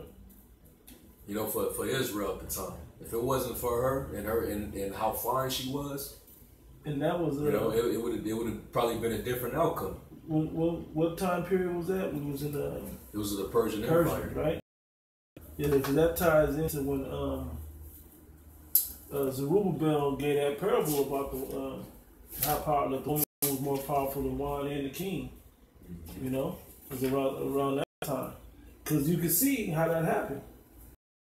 When you guys actually stop and look at the history, how things play out and things translate over, you can see that idea is there. But the point being, through all the time periods, this devil has hated you and tried to kill you at every turn. Every time, man. So we just showed you. He tried to kill us and go to war with us. As soon as we got out of the Egyptian captivity, then we showed you his role in helping with the taking down of Judah during the Babylonian captivity and what he did. Now we just read to you about how he tried to get Judah exterminated in the Persian captivity. How much more history do you need? Right. If you don't know today's history, do you need us to go into today's history? You should know that. You're still doing it. Exactly, man. You know, and it never left. I mean, we could go into the Greeks, but then another 2 hours. That's a whole nother chapter of we have to tap into the Maccabees. And show you exactly what this devil was doing to us. Hey, evils, if we go into the Greeks, man, evil applied upon the earth, man. It's gonna be, put it this way, this devil, anytime that he could, he would just take us down just for fun. He wouldn't even warn with us, he would still take us down. Well, no, I can't, I've destroyed the Egyptians. Let's go fuck with the Israelites just for fun. They just did it. We were a sport to them. You know? That's how much they enjoyed destroying us. Yeah, and this man was responsible for each time that our temple got destroyed. He was either directly or indirectly involved. The first time he was indirectly involved. The second time he was completely involved. Okay? And now that in a spirit, the temple is being built back up spiritually, and he's trying to tear that down. But it ain't gonna work because the Lord is with this one, man. He put it in. He built it of something that can't be taken down. Or plucked. It can't be physically out of it. It destroyed. It can't be physically destroyed. Okay. If it was left to Esau, though, he would try to. That's part of why he wants to create this artificial intelligence and this technology. Because if he had it his way, he'll tap into the minds of the elect and deceive the elect that way. Put his technology into the heads of the elect so he could change their thinking. Connor, not to go off topic, but I had a family member tell me the first commercial of the Super Bowl was about AI. You know? The first one. The first one. Come on, man. So that's another way he'll try to destroy you. Is that technology? That's the modern day he's using right now. As we were saying before, it's no longer hand to hand. You know, it's by buttons and controllers now. You know, or snipers. Oh, his sword is witchcraft, drugs. All right, disease. You know what I'm saying? The CDC. That's part of his sword. Tactics. His traps. He got it all, man. Social media, influence of media. Right now, he's spraying. Right now, gridding your city. Right now, with things that'll kill you or weaken your immune system to kill you 2 weeks from now. You know, everything about this devil is a damn trap to kill you.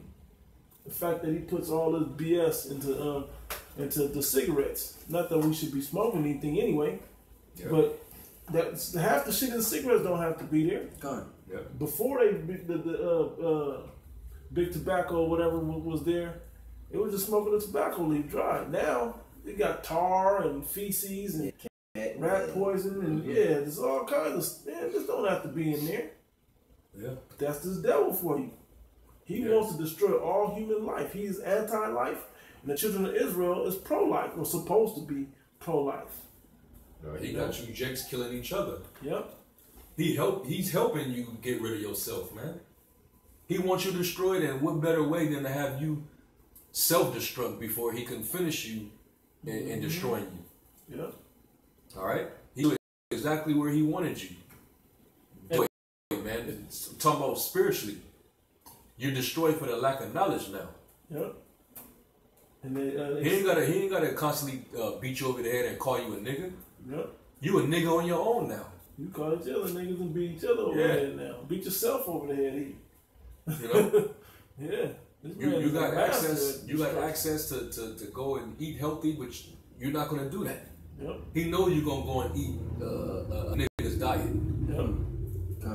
Keep yourself totally physically sick. Yep. You know? He knows you're gonna serve him in the Christian religion. All right, he gave you the tools for you to destroy yourself. He doesn't need to really destroy you. But when he feels like it every now and then, he'll go and kill a few niggas. Yeah. You know, he'll do that. He'll still show you who's boss.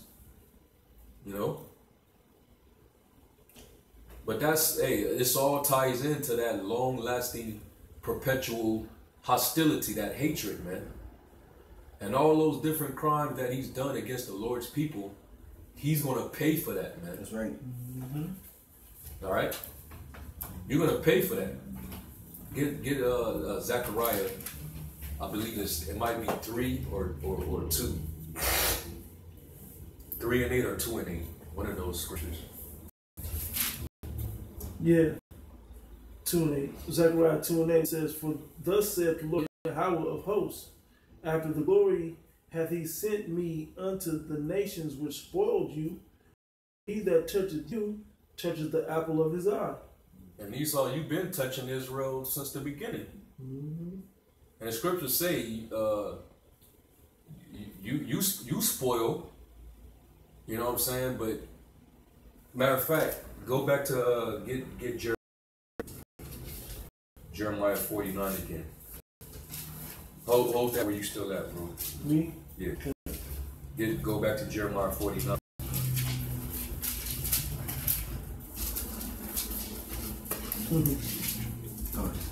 Yes, Genesis 49 and 10. This is Jeremiah 49 and 10. "But I have made Esau bare and uncovered his secret places, and he shall not be able to hide himself. His seed is spoiled, and his brethren, and his neighbors, and he is not." Yeah, because he's doing all the spoil. Yeah. Hey, all right. Can I say something? Yeah. ISIS, man. Who do you think ISIS is? Everybody around ISIS is who getting blown up and killed by ISIS? Everybody but who? But Israel. Everybody in the whole region is getting taken down by ISIS, blown up and terrorized by ISIS. But Israel. That's the script right there that tells you. This man's still doing that. Yep. Everybody around him in that whole Middle East is destroyed but him by ISIS. Yeah. A lot of them Syrian families in Syria taking big L's. You know, losing a lot of women and children. You know, in the casualties of war. All behind this damn devil, man, trying to set up shop. You know. That's what that's all about. That whole war over there with Syria, them trying to destabilize the Syrian government and take down Assad. That's because they're trying to expand the land of Israel for those Gutterets. They're trying to get the pipeline that's transporting oil into Europe, because that pipeline is Russia's pipeline. So they want control over that, and they want to get over there so they can get closer to Iran, because they want to take down Iran. Yep. If they get because that's a major stable sovereign nation over there. Yep. You know, this devil is all over the place, spoiling everything. That's why them people over there tell like, man, get the fuck out of here. Yep. Why are you setting up terrorists to what are you over here for? You know?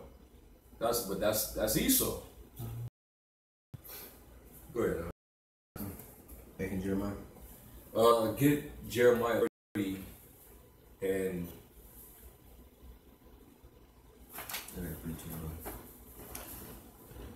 I'm trying to where's it at, man? Supply precept right there. You find it? Isaiah 33. Isaiah 33. Isaiah 33.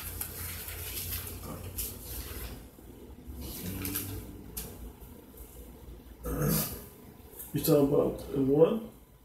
Yeah. Okay, Isaiah 33 and 1. Woe to thee that spoilest, and thou was not spoiled. Then, go ahead, bro.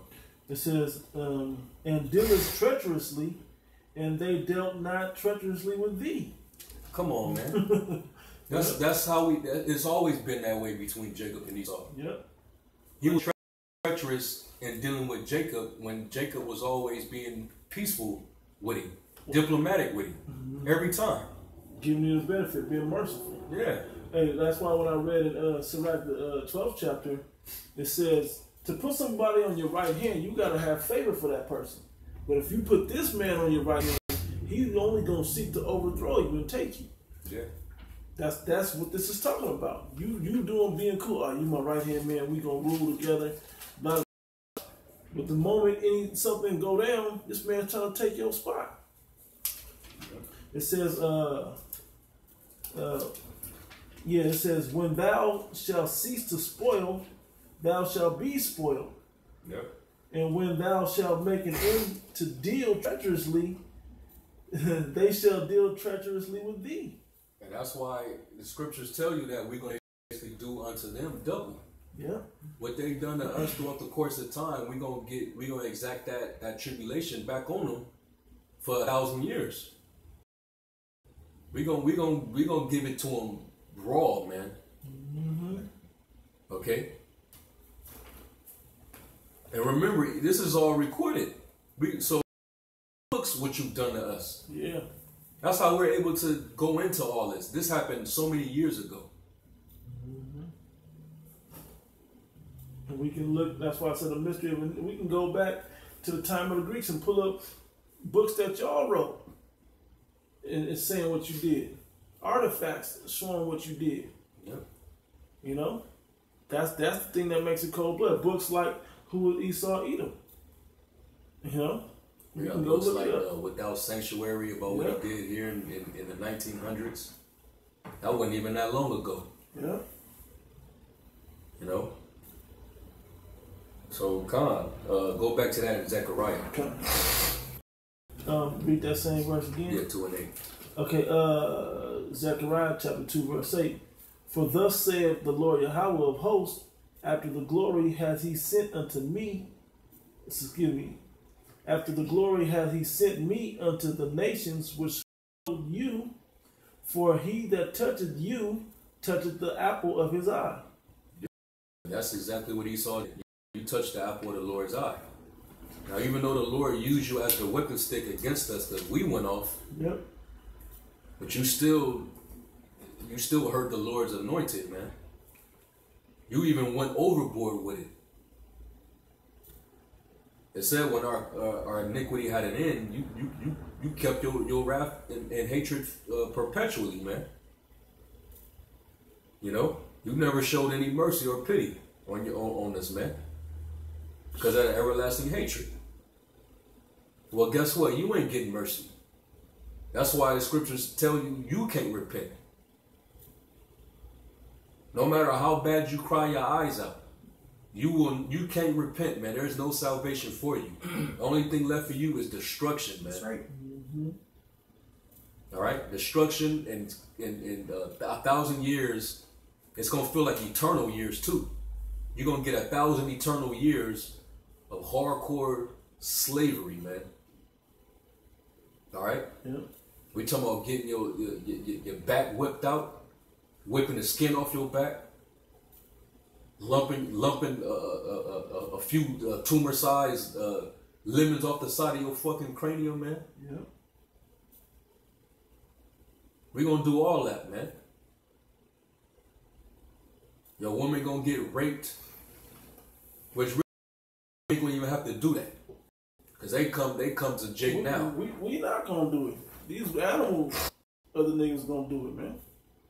We don't have to do that. Women gonna come offer themselves to us. But the rest of these 2/3 and the other nations, I'm not talking about this. This time, we know all that is gonna take. I'm talking about in the kingdom. Yeah. We ain't gonna even have to rape you. Right. But what we is gonna do is we gonna torment you, Edomites, because we gonna make sure every fucking scream from your daughters or your cousins or you know. We ain't gonna say wives because ain't no adultery. But your sisters, your daughters, so on and so forth, man, you gonna hear every scream from those headquarters, man. Yep. All right. It's gonna sound like they getting fucking tortured. Yeah. All right. Straight up, man. You don't think Jake heard his woman getting raped, screaming? You did that to our wives and our mothers as well, not just our sisters and daughters. Yeah, you did it to our wives. Yeah. They showed you that in 12 years, not 12 years, Birth of a Nation. Yeah. If you saw one of your women, you had to give it up. That's in all the slave movies, man. There was no question that in all the slave movies, the slave master was dipping into the slave quarter. Yeah. And whoever he wanted, you know? Yeah. Using them as straight up wenches, man. Yeah. And then our women are so enslaved in the mind that they're willful. They don't see it an issue at all to sleep with the enemy. Mm-hmm. To bring forth his seed and produce it for his nation. And to hate her own nation. So, hey, not to make it a big deal, but since we're talking about it, when the man has sex with a woman, I'll just say it this way, that man's spirit becomes on that woman. Well, guess what? Our women have the spirit of Esau on them, man. Yeah. The damn devil on them, the adversary. Yeah. Satan, they got that on them. That's why they hate their own children and themselves. That's why they're the way they are. Because their spirit is on them. Yep. Come, you know. So, hey, this devil, you got a lot to pay for, man. Mm-hmm. You got a lot to pay for. All right? So, we're going to get a few scriptures and we're going to end off. Yeah, go ahead. Ezekiel 25. This is Ezekiel 25 and 12. Mm-hmm. Thus saith the Lord power, Yahweh, because that Edom hath dealt against the house of Judah by taking vengeance, and hath greatly offended and revenged himself upon them. Therefore thus saith the Lord, I will also stretch out my hand upon Edom, and I will cut off man and beast from it, and I will make it desolate from to man, and they of Dedan shall fall by the sword. And I will lay my vengeance upon Edom by the hand of my people Israel. Yep. And they shall do in Edom according to mine anger, and according to my fury. And they shall know my vengeance, saith the Lord Yahweh. Yep. And that's that cup. Yep. Yep. That's that cup that he's going to pass to Edom. Get Lamentations 4. Okay. Then they talk about that cup in It's Lamentations 4 and 21. Did it talk about it in Jeremiah? Did we read that? Jeremiah 30:16. This Lamentations 4 and 21. Rejoice and be glad, O daughter of Edom, that dwellest in the land of Uz. The cup also shall pass through unto thee. Thou shalt be drunken, and shalt make thyself naked. Mm-hmm. The punishment of thine iniquity is accomplished, O daughter of Zion. Hey, if I might say, because for you that can understand this, back with Cain, when he got that mark, the Most High put a covering over him. What was that covering? That no nation should take him down. Well, he gonna take that covering off in this time now that the nations can go get him. Yeah. Oh, he's taking it off now. Yeah, he's still already taking it off. You know. You know. Yeah. So that's when he's gonna be naked, and then he's gonna get spoiled by all the nations. Nobody can take you down because, like the brother said earlier, you have to be preserved to fulfill all the punishments and judgments all the way into this time now. But now that once you've done this and the sins have reached unto heaven unto him, what is he gonna do? He gonna take that covering off of you to where the nations can now seek you out and kill you. Yeah. The punishment of thine iniquity is accomplished, O daughter of Zion. Mm-hmm. He will no more carry thee away. There you go, right? The punishment of thine iniquity is accomplished. This man has fulfilled his purpose with you.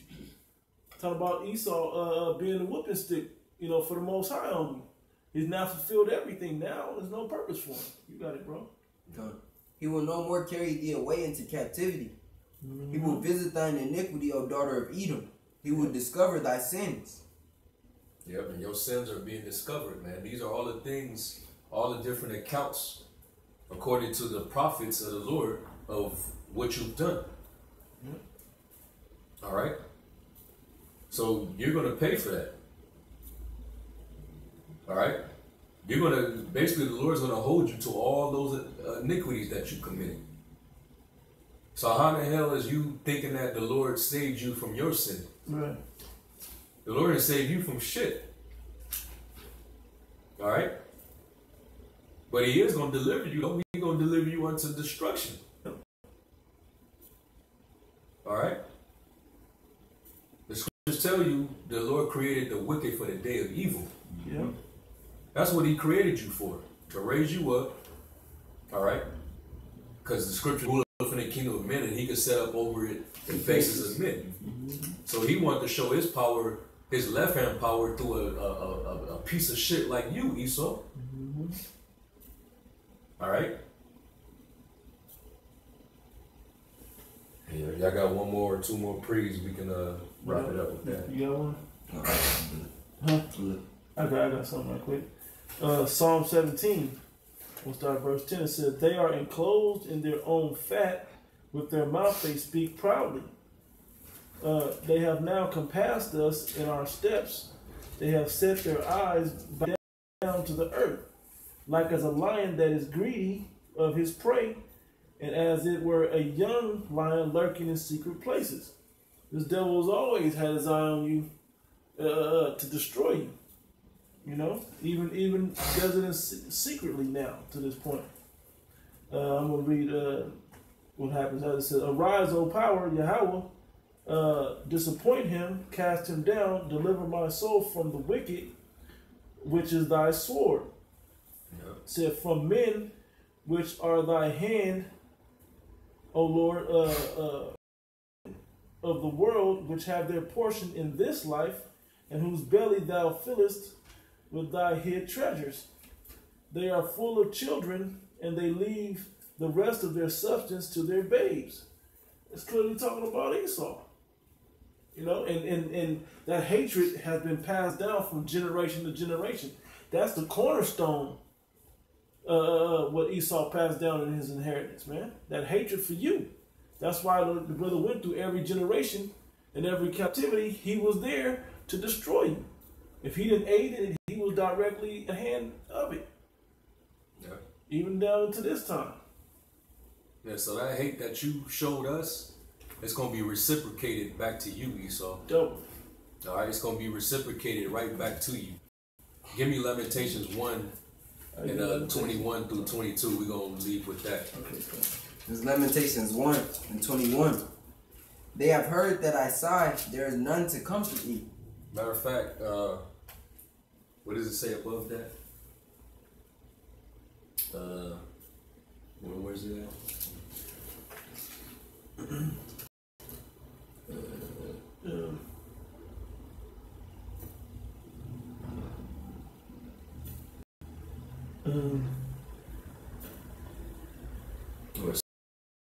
What are you looking for? They help forward the affliction. Verse, where did it go? Verse 7? Wait. No. It said forward the affliction, right? Yeah. No, my affliction.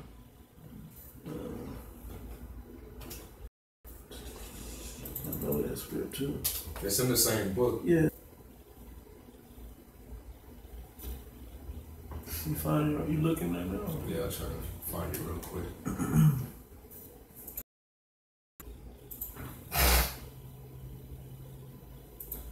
Get Lemon. Hold on.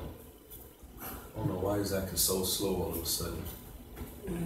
Let's use my phone again. Yeah, it don't want to work. Yeah, that's why you right here, man.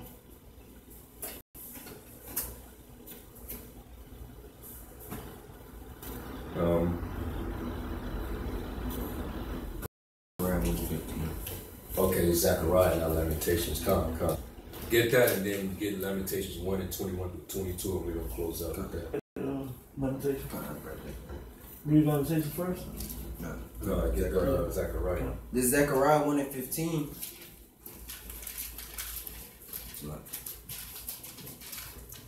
And I am very sore displeased with the heathen that are at ease, for I was but a little displeased, and they helped forward the affliction. Yep. That's talking about the heathen. Yep. All right. They're like the dogs that lick the sores of Lazarus. Yep. All right. So they helped forward the affliction, man. And Esau was always the one that always helped forward the affliction of Jacob, more than any other nation. Yep. You know, there was the Philistines for a good moment, but Esau took the cake. All right. So go back to Lamentations 1. Lamentations 1, you said start 21? Yeah. Lamentations 1 and 21, it says, so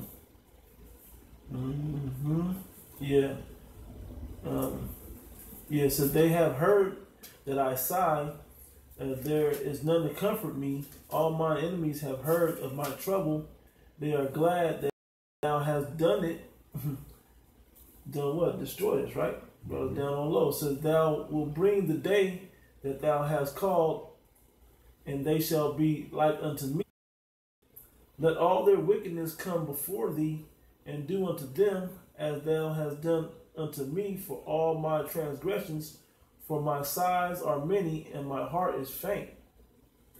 So everything that Esau done unto us, as well as the other nations, that's why they're going to go into slavery.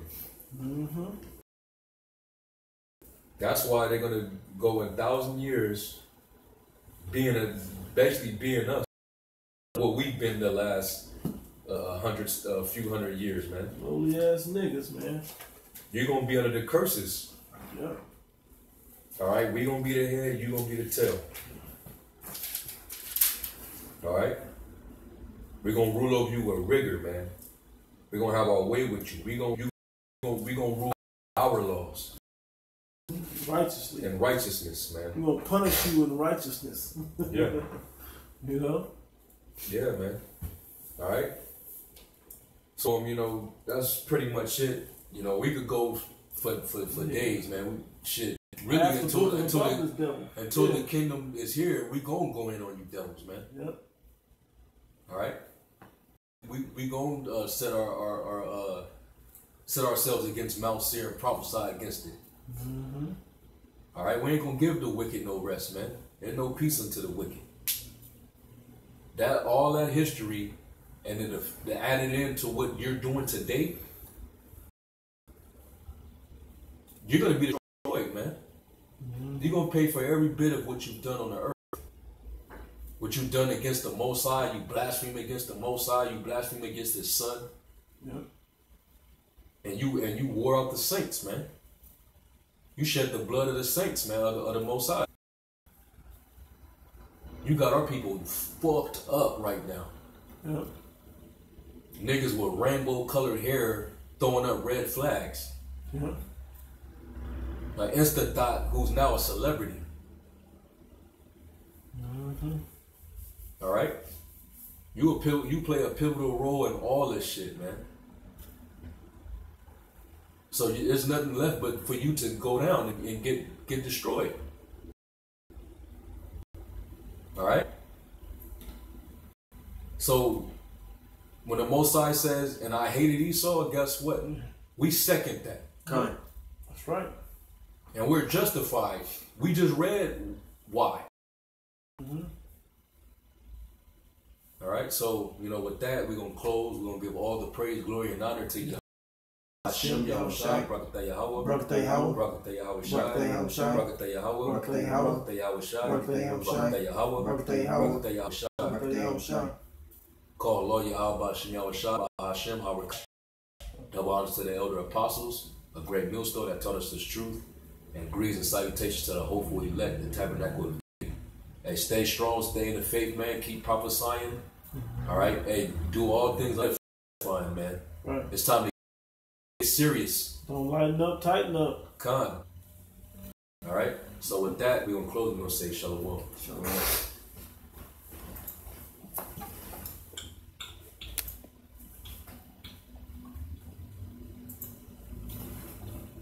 Hell, mine was like 2 hours on the dot, like 30 seconds short.